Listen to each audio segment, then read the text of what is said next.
Cerita horor yang berjudul Gunung Bayangan. Di sebuah desa kecil di kaki gunung, ada sebuah gunung yang bernama Gunung Bayangan.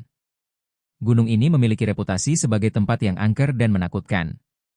Cerita berawal dari seorang pendaki muda bernama Arin. Arin adalah seorang pendaki yang berpengalaman dan memiliki keinginan untuk mendaki Gunung Bayangan. Suatu hari, Arin memutuskan untuk mendaki Gunung Bayangan sendirian. Ia tidak memperdulikan peringatan dari warga desa yang mengatakan bahwa gunung itu angker. Saat Arin mendaki, ia merasa seperti ada sesuatu yang mengikutinya. Ia mendengar suara-suara aneh dan melihat bayangan-bayangan yang tidak jelas. Arin tidak memperdulikan hal itu dan terus mendaki. Namun, saat ia tiba di puncak gunung, ia menemukan sesuatu yang tidak terduga. Ia menemukan sebuah kuil kuno yang tersembunyi di balik semak-semak. Kuil itu memiliki ukiran-ukiran yang aneh dan menakutkan. Arin merasa takut, tapi ia tidak ingin meninggalkan kuil itu tanpa mengetahui apa yang tersembunyi di dalamnya.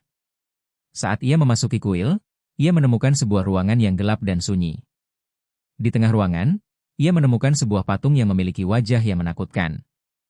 Arin merasa takut dan berusaha untuk keluar dari kuil. Namun, saat ia berpaling, ia melihat bahwa pintu kuil telah tertutup. Ia terjebak di dalam kuil dan tidak bisa keluar.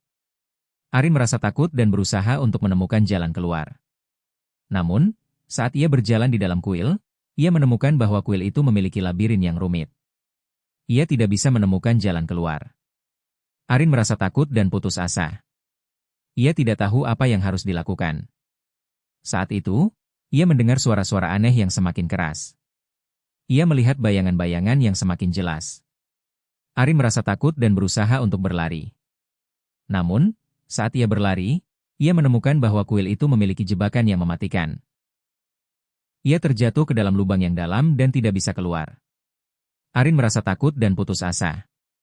Saat itu, ia mendengar suara-suara aneh yang semakin keras. Ia melihat bayangan-bayangan yang semakin jelas. Arin merasa takut dan berusaha untuk berteriak. Namun, suaranya tidak bisa didengar oleh siapapun. Ia terjebak di dalam lubang yang dalam dan tidak bisa keluar. Arin merasa takut dan putus asa. Saat itu, ia melihat bayangan-bayangan yang semakin jelas. Ia melihat wajah-wajah yang menakutkan. Arin merasa takut dan berusaha untuk menutup mata. Namun, ia tidak bisa menutup mata. Ia terjebak di dalam lubang yang dalam dan tidak bisa keluar. Arin merasa takut dan putus asa. Saat itu, ia mendengar suara-suara aneh yang semakin keras. Ia melihat bayangan-bayangan yang semakin jelas. Arin merasa takut dan berusaha untuk berteriak. Namun, suaranya tidak bisa didengar oleh siapapun. Ia terjebak di dalam lubang yang dalam dan tidak bisa keluar. Arin merasa takut dan putus asa. Dan kemudian, semuanya menjadi gelap. Arin tidak pernah ditemukan lagi. Ia hilang di dalam gunung bayangan. Warga desa percaya bahwa Arin telah menjadi korban dari kekuatan alam yang tidak dapat dikontrol. Gunung Bayangan masih berdiri, dengan kekuatan alam yang tidak dapat dikontrol. Tidak ada yang berani untuk mendaki gunung itu lagi.